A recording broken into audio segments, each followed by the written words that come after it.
জানা যায় 1947 সালের 22শে জুলাই গণপরিষদে আয়োজিত একটি অধিবেশনে ভারতের জাতীয় পতাকার বর্তমান নকশাটি গৃহীত হয়েছিল।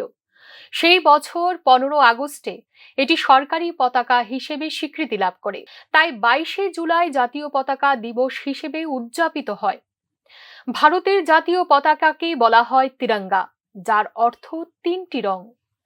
এই পতাকাটির নকশা প্রস্তুত করেছিলেন স্বাধীনতা সংগ্রামী পিঙ্গালা ভেঙ্কাইয়া। জাতীয় পতাকার সবচেয়ে উপরে রয়েছে গেরুয়া, মধ্যে সাদা এবং নিচে সবুজ রং।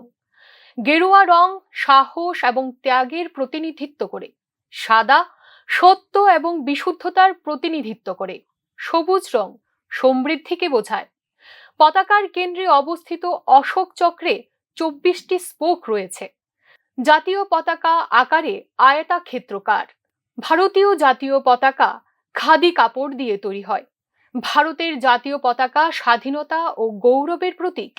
তাই প্রত্যেক দেশবাসীর জাতীয় পতাকাকে সর্বোচ্চ সম্মান দেওয়া উচিত। Bureau report, news now.